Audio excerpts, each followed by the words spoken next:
Justin Gibbs here with WCRL Sports, and joining me this afternoon here on this interview is going to be the new head coach of the Aniana Redskins, Brendan Herring, who was approved this morning.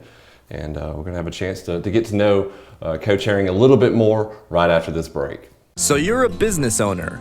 How often do you find yourself in front of your television with your smartphone or tablet in hand? You're probably doing it now. It's because television and the internet go hand in hand. Viewers of Fox News typically visit foxnews.com. Sports fans often visit the ESPN app. And let's face it, we're all on social media, including your customers.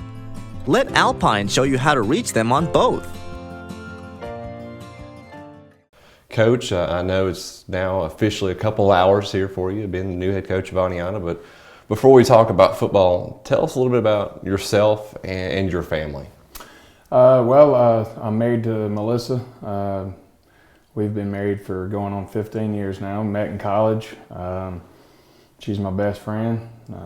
She's my rock. I honestly don't think I couldn't do life without her. She means everything to me. We have two children. I have a son that's 12 years old. He'll be going into 7th grade next year. And then my daughter is 9 in 3rd grade, and 2 great kids, if I do say so myself. Well, so far, talk a little bit about the support that you've gotten from the community and maybe words of encouragement that you've received so far after taking this job. Well, word kind of got leaked a few days ago, and I've had to have a phone charger close by. Phone's been blowing up a good bit. I knew it had really gotten out when a friend of mine that coaches at Nebraska called me and congratulated me. The wonders of the internet. Yes. Seriously, I think the first person that called me was a former player of mine from that's living in Georgia. He was the first one, I think. So it's been great, though. A lot of coaches reaching out and telling me good luck, offering anything that they can do for me, and that kind of thing. So it's been great. It's been tremendous. Speaking of coaches, you've been around some good ones in the past. You've been around Coach Watson Brown, Pat Sullivan, Coach Battle was your high school coach. Talk about the impact that they've had on your life in football and away from football. Well, I actually ran into Coach Brown. I guess it was last week during spring break. I went over to UAB to watch him practice one day, and there he is. And I hadn't seen him in years. And it was kind of funny. He hadn't been to watch him practice, and we both kind of showed up on the same day, so I got to see him. And Coach Battles, I actually spoke to him on the telephone yesterday. I'm planning on visiting with him sometime really soon. He had a huge impact on me. He's the reason why I coach football. Had a huge impact on me when he came in as a coach at my school. And to this day, I'm 40 years old and I still talk to him. So obviously he had some sort of impact on me. And then Coach Sullivan, Coach Sullivan is in a lot of ways like another father to me, a second father to me. Spent 15 years with him. He's a tremendous human being. He's as genuine a person as you'll ever be around. He taught me how to treat people. He used to open up every single staff meeting we ever had, and the very first thing that would come out of his mouth is, "Don't ever forget how lucky you are to do what you do." And he's a lot of the character traits and those kind of things that I try to instill in players come from Coach Sullivan. I know you've mentioned coming to Aniana for recruiting visits while at Sanford and UAB.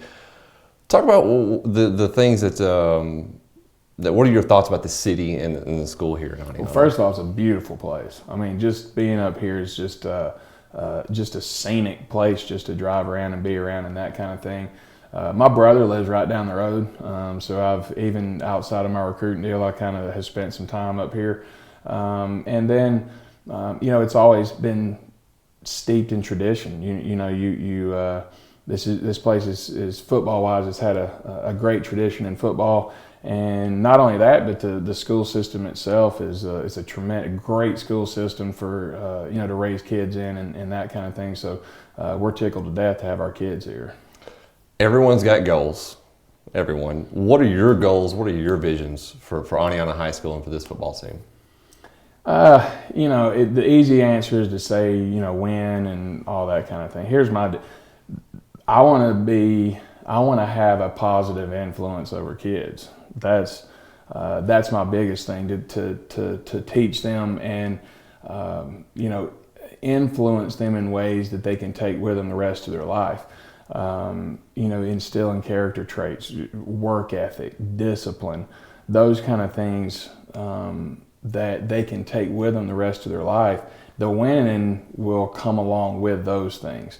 So my goal for this program is to have a group of young men that this community is proud of, and a group of young men that are always going to be mentally and physically tough, and they're going to be disciplined, and they're going to be great ambassadors of Aniana High School.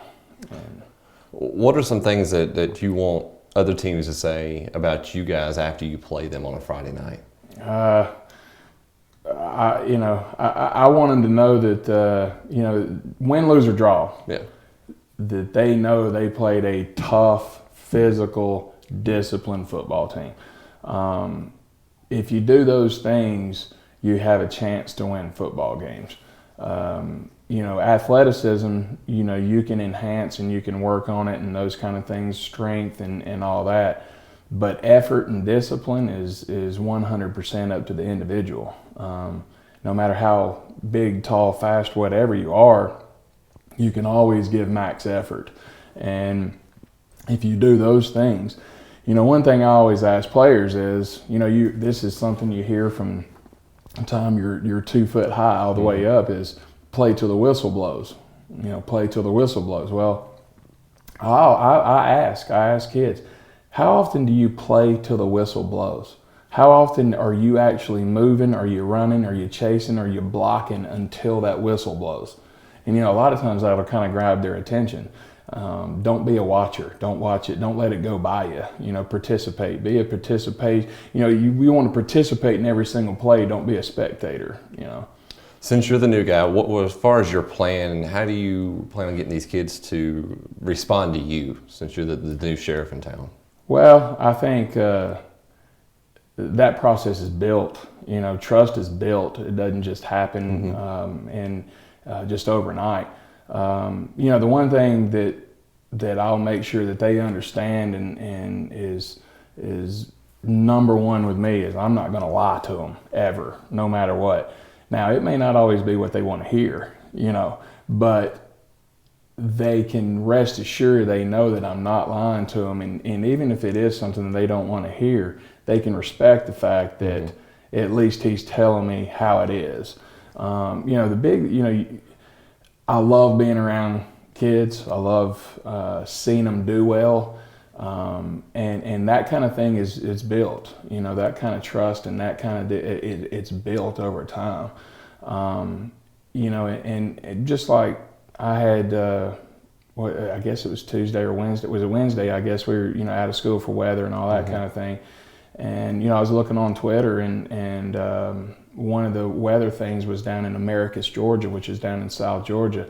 There was a tornado there. And they had, they were kind of talking about it and that kind of thing. Well, one of my former players is from there. I went down to Americas and recruited him. And the first thing I did was got on Twitter. I quoted that tweet and said, "Hey, check on your mom, make sure she's okay," because I didn't know if he, knew about it or not. Well, he didn't respond to me. And he's one of them guys that if you tweet him, he's going to respond. Well, he didn't respond. So about 30 minutes later, I texted him. Well, he still didn't respond.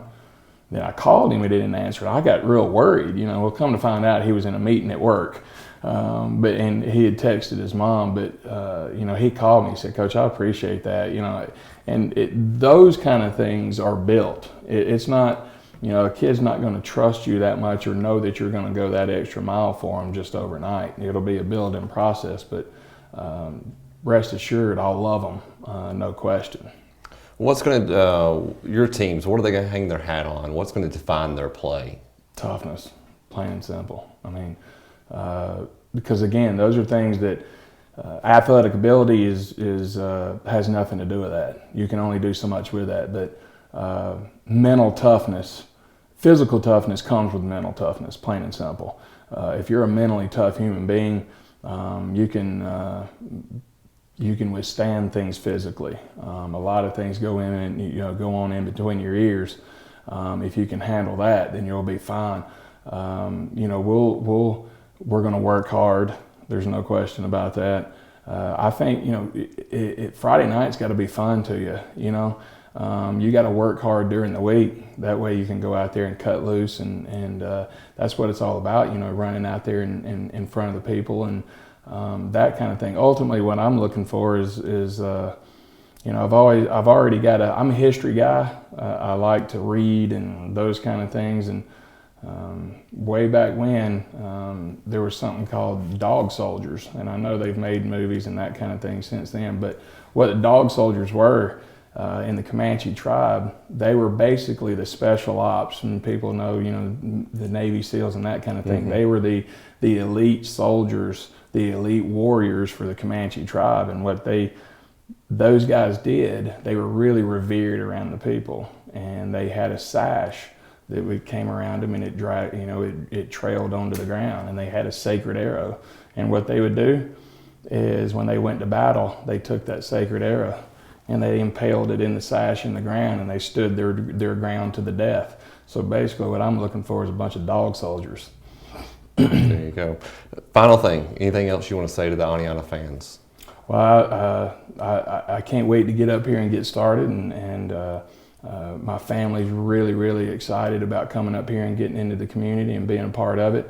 I know the place has got a great tradition, and looking forward to building on that. And we just want the best home atmosphere in the state is what we're looking for. We need them students to come out there and be rowdy. And there's nothing like, for a player, there's nothing like it to run out in front of that crowd that's just so much behind them. And no matter what a player ever tells you, he always peeks up there whenever they're running out and just looks at the crowd and that kind of thing. So they need and want that support from the community.